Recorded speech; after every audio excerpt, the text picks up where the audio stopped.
Assalamualaikum guys. Halo. Ketemu lagi kita. Masih dengan rutinitas yang sama guys. Di malam hari. Dengan muka yang cemong-cemong. Kalian kira, ini jangan kira kalian skincare itu ya guys. Bukan. Gue tuh gak pernah pakai skincare. Kalau nanti ada yang tanya-tanya, Mbak itu skincare-nya apa? Nanti aku kasih tahu ya guys. Karena aku memang nggak cocok pakai skincarean gitu, nggak cocok aku. Terus pakai apa? Ya aku kasih tahu. Ini aja mukaku udah bergerindil gitu kayak jalan Lampung Tengah.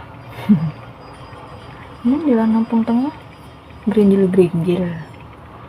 Iya sih, walaupun nggak semua, tapi kebanyakan memang udah jelek. Kalau dulu ya, nggak tahu kalau sekarang. Kayaknya kurang jelas nggak sih cahayaku ini? Nggak kan? Biarinlah kurang jelas juga. Yang penting kalian masih dengar suaraku.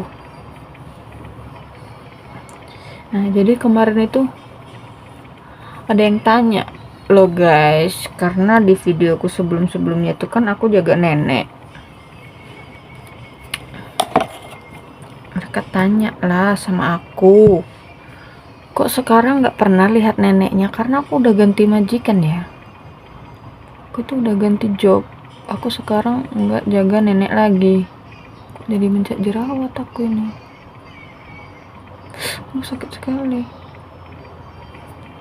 Aku itu udah nggak jaga nenek ya guys.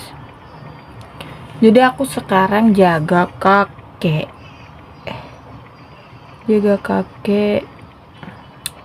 Tadinya kan aku di Jungsawan. Kok redup sekali lampuku ininya. Nah terus sekarang aku dapatnya di daerah Tin Shui Wai, dekat sama Yunlong guys. Jadi cuman 1 jam aja dari Yunlong kayak gitu. Nah terus kalau ditanya kok nggak pernah ngajak kakeknya ngonten atau kayak mana, aku bukan nggak mau sih ngajaknya, cuman dia itu kan karena pemikirannya masih normal ya guys, takutnya tuh gimana gitu, nggak enak aja. Jadi aku kalau ngonten sendiri gini. Terus kalau ada yang tanya dulu waktu jaga nenek gimana, kan aku udah pernah cerita tuh suka dukanya jaga nenek. Nah aku mau cerita suka dukanya jaga kakek sekarang guys. Kalau dilihat dari pekerjaan memang aku jauh berbanding terbalik dari pekerjaan aku yang sebelumnya ya, yang si jaga nenek itu.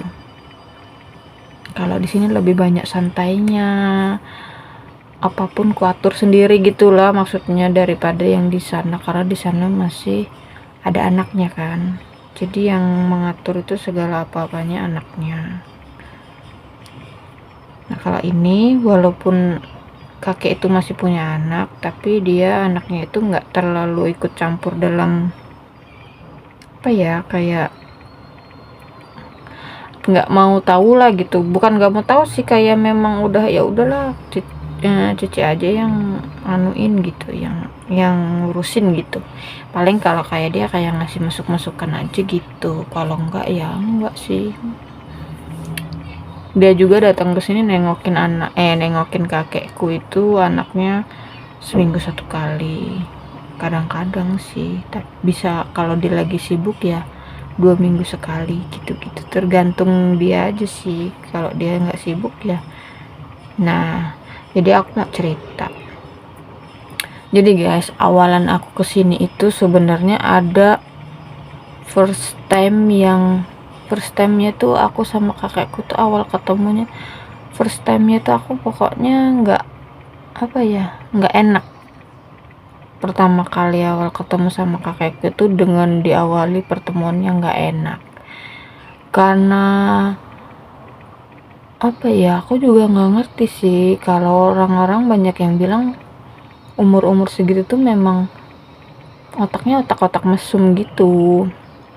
Nah, tapi kan balik lagi tergantung dari kitanya. Kalau kitanya mau ngeladenin ya sebenarnya jadi aja. Tapi kalau kitanya udah dari awal nolak, mungkin bisa-bisa aja kitanya nggak diapa-apain gitu kan, nggak berani, kurang ajar lah intinya kalau kita berani tegas kan gitu.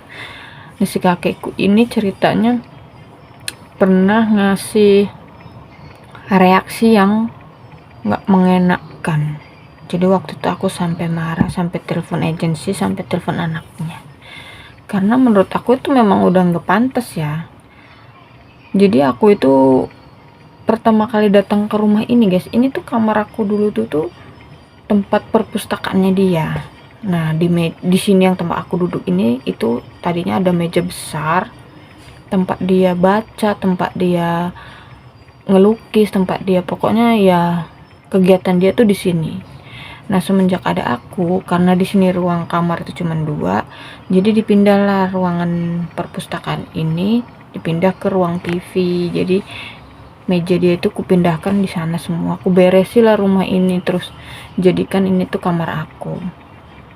Nah, singkat cerita, karena dulu nggak ada yang membantuin untuk membersih-bersihan rumah ini, jadi kan rumahnya itu kayak ya namanya tinggal sendiri dulu kakekku itu, jadi nggak ada yang masak kan, nggak ada yang bersih-bersih rumah. Mungkin ada tapi anak-anak part time gitu ya, jadi nggak setiap minggu itu membersihkan gitu. Jadi kayak kotor aja gitulah dapur atau apa-apa. Jadi aku kan namanya orang kerja ya inisiatif aja ya, aku bersihkan segala macam apa-apanya, pokoknya aku bersih karena aku sendiri mau makainya pun jijik ya kalau kotor gitu kan. Jadi aku bersihkanlah dapur. Mungkin yang ku tangkap itu kakek itu ingin mengucapkan rasa terima kasih sama aku karena aku sudah membersihkan rumahnya, udah apa, mungkin dia ngeliat aku rajin atau kayak mana gitulah. Intinya cuman mau berterima kasih, cuman dengan apa ya, dengan mengekspresikannya itu terlalu berlebihan gitu kayaknya tuh. Nah, adalah kejadian itu dia mengucapkan terima kasih sambil mencium tangan aku kayak gini guys, gitu. Aku pun nggak bereaksi apa-apa, cuman aku langsung refleks, aku ambil tanganku, aku tarik gitu kan. Terus aku bilang sama dia, kamu nggak boleh kayak gitu kan, aku ini di sini cuman bantu-bantu gitu kan, intinya aku pun bekerja gitu kan. Kalau kamu mau ngucapin terima kasih ya terima kasih aja sama aku gitu. Nah, sebelum kejadian itu aku kan bersih-bersih kayak ganti lampu, ganti apa itu aku sendiri. Nah, dia itu karena aku juga nggak ngerti ya, pertama dia itu sering megangin rambutku kayak gitu, terus aku biarkan. Terus aku nggak gimana-gimana, enggak, karena aku biarin aja lah, dia masih sebatas itu ya pikirku. Kalau udah kelewatan ya baru aku mau cerita sama anaknya gitu maksud aku. Terus kelama-lama pegang pundakku, habis itu pegang pantatku gitu. Walaupun aku tahu dia itu kayak nggak sengaja atau ya entah disengaja atau enggak, aku nggak tahu ya. Tapi aku lihat itu kayak dia tuh nggak sengaja karena aku posisinya tuh lagi naik tangga guys, ceritanya mau ganti lampu. Dan namanya naik tangga, dia itu sebenarnya mau jagain aku gini, mungkin menurut dia itu biar aku itu nggak jatuh, tapi dia itu refleks megang pantatku gitu. Terus aku kan bilang, kamu nggak boleh pegang badan aku gitu kan, intinya apalagi itu daerah sensitif gitu kan. Nah, kakekku udah dari situ udah aku omongin lah pelan-pelan kayak gitu, yaitu sampai yang dia mencium tangan aku. Nah, akhirnya karena aku udah menoleransi yang beberapa kali itu sebelumnya, nah terus dia sampai berani cium tangan aku, itu menurut aku udah lewat batas ya. Jadi aku ceritalah sama agensi itu baiknya gimana. Terus agensi menganjurkan suruh cerita ke anaknya.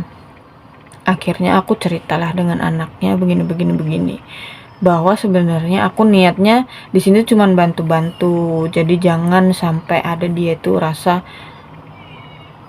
kayak pemikirannya kotor atau kayak gimana gitu kan. Jadi aku tuh nggak mau sampai kayak gitu. Akhirnya si anaknya itu besoknya kalau nggak salah ya, hari Minggunya apa hari Sabtunya tuh dia kesini gitu. Nah itu kayak dudukin aku, si kakek sama dia gitu. Intinya mau ngelurusin dia itu minta maaf sama aku karena dia juga nggak enak sama aku. Terus si anaknya ini bilang sama bapaknya, dia cerita pokoknya kalau kamu mau terima kasih tinggal ucapin aja Lola terima kasih gitu kan, nggak boleh dengan reaksi apapun, menyentuh, membelai, apalagi katanya kayak gitu. Intinya sampai nggak boleh bersentuhan fisik karena kamu laki-laki dia perempuan, kamu punya istri dia juga punya suami katanya kayak gitu. Jadi si anaknya ini ngasih penjelasan ke bapaknya kayak gitu.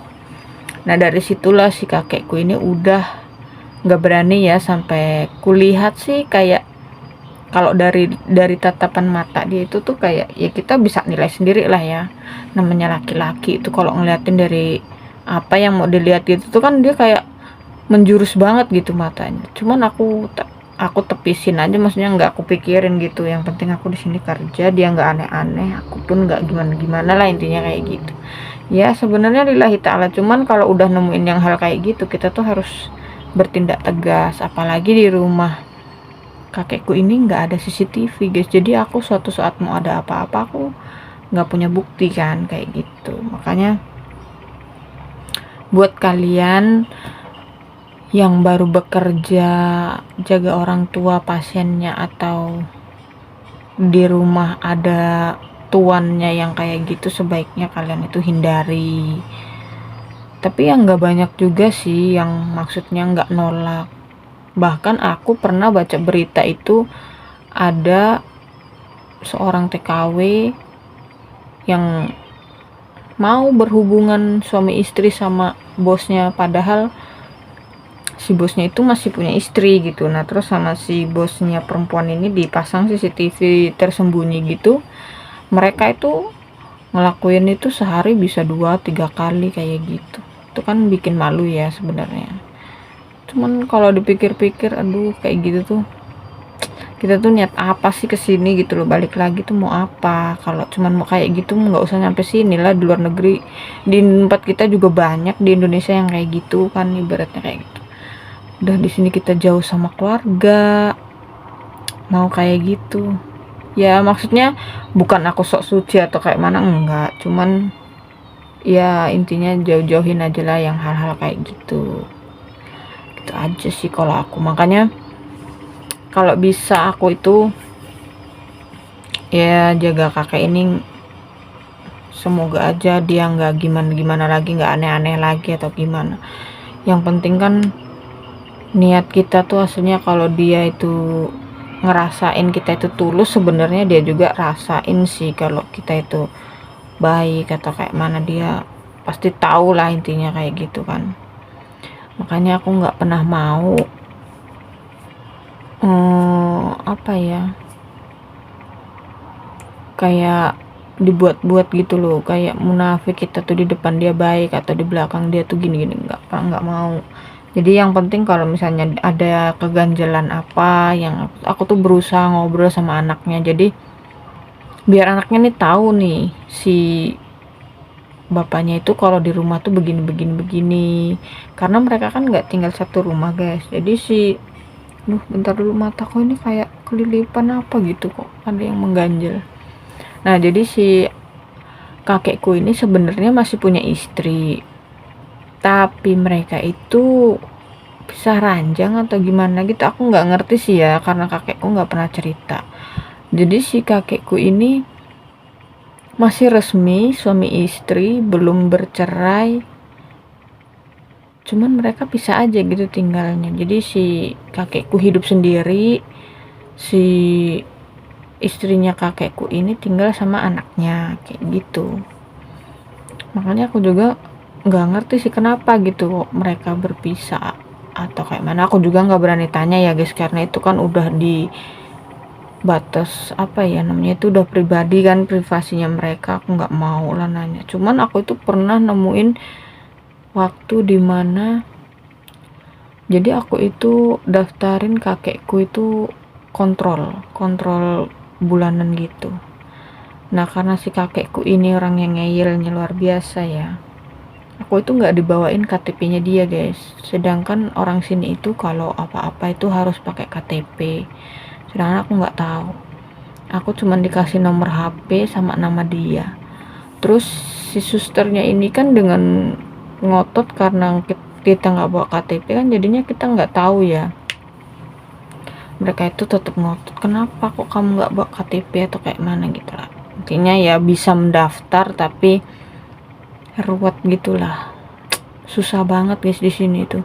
Nah jadi aku itu ditanya alamat, anaknya namanya siapa, istrinya namanya siapa, sedangkan aku itu nggak tahu gitu latar belakang mereka itu istrinya namanya siapa.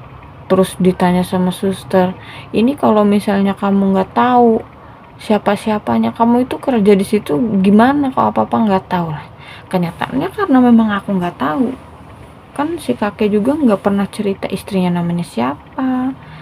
Aku pun sampai sekarang nggak tahu rupanya apa ya, wajahnya si istrinya kakekku tuh kayak gimana, aku nggak tahu bentuknya gimana, aku pun nggak tahu gitu. Jadi suatu ketika itu aku daftarin kakekku untuk kontrol bulanan, si susternya itu tanya kayak gitu dari pihak pendaftarannya itu.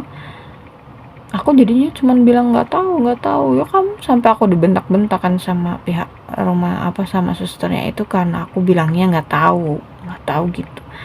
Kamu apa nggak tahu. Jadi aku tuh cuman setor nama kakekku, nomor HP, alamat rumah, itu aja. Itu pun ruwet sekali, aku pun masih dimarah-marah, masih dimaki-maki. Tapi ya gimana lagi ya, namanya kerja. Terus perbedaannya orang sini itu susternya itu galak-galak banget guys. Makanya aku nggak pernah senang kalau disuruh diajak ke rumah sakit. Itu capek hati, capek tenaga, capek pikiran, semuanya. Perasaan kayaknya nggak, walaupun nggak capek cuman duduk nungguin apa, tapi tuh kayak berasa capek aja gitu. Karena yang dihadapin satu kakekku udah nggak sabaran, belum waktunya dia yang dipanggil, dia itu udah bolak-balik suruh nanya suster. Nah nanti susternya kalau udah kesel kan marahin kita atau kayak mana.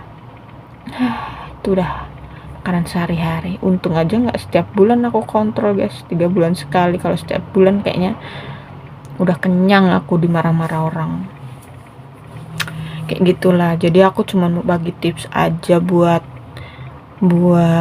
mbak-mbak yang baru kerja. Maksudnya kalau dia jaganya loyanka atau orang tua, kalau misalnya ada yang otaknya mesum-mesum gitu, mendingan kalian tegasin daripada nanti ada salah paham atau gimana kayak gitu ya. Namanya orang tua di sini tuh kayaknya kebanyakan memang kayak gitu deh guys. Jadi kita harus benar-benar bisa jaga diri kayak gitu. Ya udahlah, mataku juga udah ngantuk banget ke sini Jess ya. Aku ceritanya segitu dulu deh. Besok kalau aku ada waktu lagi aku bakal ceritain pengalaman aku kerja di sini tuh gimana.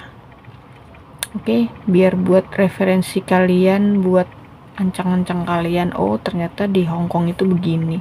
Walaupun nggak sama ya, nasib-nasiban kan, kita juga nggak tahu kalian kerjanya gimana, kalian kerjanya juga gimana, kita nggak bakalan sama.